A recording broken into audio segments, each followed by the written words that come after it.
के डिवीजन पे।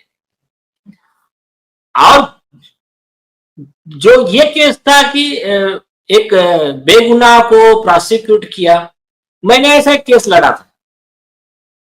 यहां पर एक गोपाल शेट्टी करके एक पर्सन थे, यहां पर मुंबई में होटल में काम करते थे। उनको एक लड़की के थोड़ा वो स्पेशली एबल्ड थी, थोड़ा मानसिक रूप से उसको कुछ था, तो उसने ठीक से बोल भी नहीं पाती थी वो, तो उसके एक रेप के केस में कोई आरोपी नहीं मिला। पुलिस वालों ने उठा कि मतलब मैनेजर था होटल में, इसको उठा के अरेस्ट कर लिया। अरेस्ट करके 7 साल की सजा हुई, वो आदमी जेल में रहा। उसके बाद में अपील का हियरिंग हुआ और हाईकोर्ट ने ऑर्डर में लिखा कि ये वो आदमी है ही नहीं, दूसरे आदमी के बदले में इसको ट्रायल चला के सजा दे दी और उसको ऑनरेबल एक्विट किया। नीलेश जी, आपने बिल्कुल ठीक कहा। मैं आपको ये कह रहा हूं कि अभी आपका एक एप्लीकेशन गया है कमिश्नर के पास। हाँ। जो पीड़ित हैं उनके पिता वहां मौजूद हैं, एप्लीकेशन ले साफ दिख रहा है ये पीड़ित है, ये कंप्लेनेंट है। कंप्लेनेंट कंप्लेन कर रहा है और किसके खिलाफ कर रहा है वो उसका भी नाम है। उसको ये बेशर्म बेहयाई करने वाली नालायक अशिष्ट गुंडा पुलिस गिरफ्तार नहीं कर रही है और अनजान आदमी को पकड़ करके गिरफ्तार कर रही है, उसकी पिटाई कर रहा है, उसको 3rd डिग्री का टॉर्चर दे रहा है, उससे कबूल करवा रहा है और उसको मकोका के कोर्ट फांसी की सजा सुना रहा है। ये पुलिस की बेशर्मी तो स्पष्ट हो गई ना। ये लार्जर इफेक्ट है, इसलिए मैं ये आज कार्यक्रम कर रहा हूं। लॉ की दो चीजें बताओ।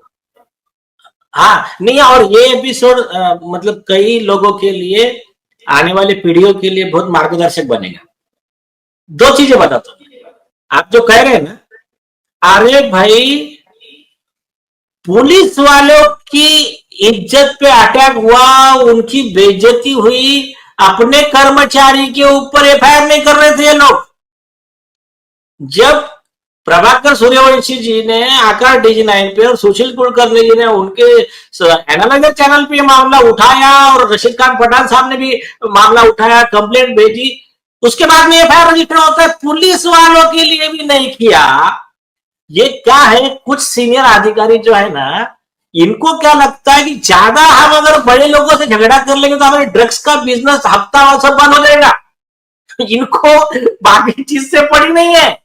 इनको इनकी ही हफ्ता वसूली, इनके ही गलत कामों के, इनके धंधों से इनकी पड़ी। इनको लगता है ज्यादा झगड़ेंगे, इश्यू आएगा, लॉ एंड ऑर्डर का विषय आएगा और फिर ट्रांसपेरेंसी आएंगी तो हम एक्सपोज हो जाएंगे। तो वो समझा देते, अरे क्या हो गया भाई, तेरी बेइज्जती तो किया ना, लात तो मारा ना, देखो थप्पड़ तो मारो ना, जान दे, आपने वो हफ्ता मिल रहा है ना, चलने दे। ऐसी मानसिकता की भी कुछ लोग थर्ड क्लास है वहां पर। अब दूसरी चीज बता दो, उनको लॉ एंड ऑर्डर से इससे कुछ नहीं लेना है, ये सबसे बड़े देशद्रोही लोग हैं। अब आपने जो कहा कि महाराष्ट्र पुलिस का ये किस्सा कि उनको पिटाई करके, उनको ये करके ये किया, अभी देखिए उसके पहले मैं बताता हूं, दिशा के केस में बाकी तो छोड़िए, हाईकोर्ट में जवाब नहीं दे पा रहे। हाईकोर्ट ने ऑर्डर किया है 2 जुलाई को कि आप इंस्ट्रक्शन लो और जवाब दो। कल हम गए थे गडकरी साहब के कोर्ट में, ये भी बताना मैं भूल गया, गडकरी साहब के कोर्ट में गई थी अपनी पूरी लीगल टीम। तो वही वकील शिंदे मैडम, उनको पूछा स्पेसिफिक, मैडम आपको 16 जुलाई के पहले इंस्ट्रक्शन लेके पॉइंट वाइज जवाब देना था, कहां है वो? अभी आगे कुछ नहीं, वहां पे बताती हूं मैं, ठीक है।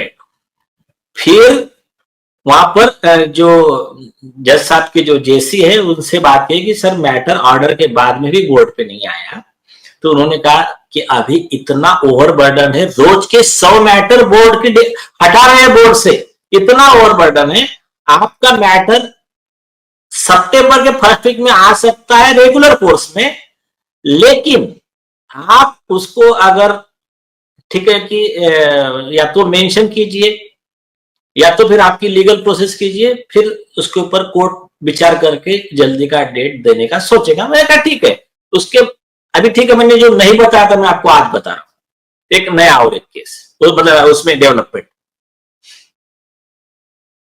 हमने एक एप्लीकेशन भेजा है ऑनरेबल चीफ जस्टिस साहब को, कि हमने कहा है कि ये चलता रहेगा, देखो ये मैटर आ भी गया, फिर सामने वाला एक डेट मांगेगा, फिर ये करेगा, फिर वो चलता रहेगा, ये इतना अब हमारे वो उसके बूढ़े पिता में पेशेंस नहीं है, नहीं तो तुम्हारे डेट आने तक तो वो बेचारा उनकी जान का क्या हो जाएगा क्या बता सकते हैं।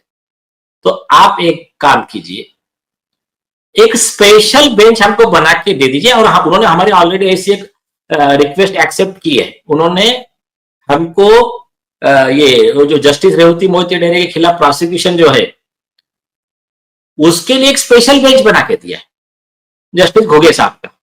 तो हमने कहा कि हमको एक स्पेशल बेंच बना के दे दिए, मतलब फिर कोई टेंशन नहीं, हमारा मैटर फिक्स एक टाइम पे उसी बेंच के पास चलेगा, कोई टेंशन नहीं है, फास्ट में उसका डिसीजन हो जाएगा।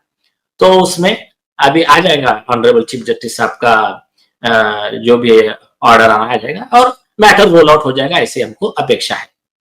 अब आता हूं मैं आपके सेकंड मुद्दे पे, कि ये लोगों को मारपीट के फांसी की सजा ये सब करते हैं और उसके बाद में ये सब उनका पोल खुल जाती है। तो ये देश की हिस्ट्री का पहला केस नहीं है। आपको एक जोक बताता हूं मैं, इसी महाराष्ट्र पुलिस ने 2019 या 2020 का इन्होंने क्या किया, एक घर में राइट हुआ करके, मर्डर हुआ करके, जो भी उन्होंने केस बनाया, डकैती के केस में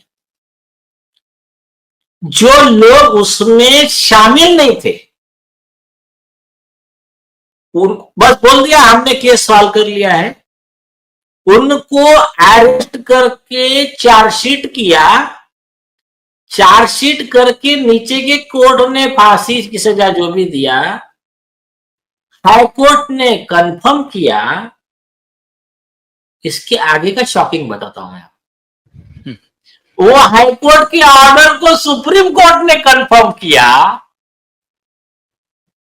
और एसएलपी डिसमिस किया, और उसके बाद में सुप्रीम कोर्ट ने उसी मैटर को गलती समझ में आई तब रीओपन किया और ऑर्डर में लिखा तुमने निर्दोष लोगों की जिंदगी से खेला है, इसी महाराष्ट्र पुलिस पे 50 लाख रुपए कॉस्ट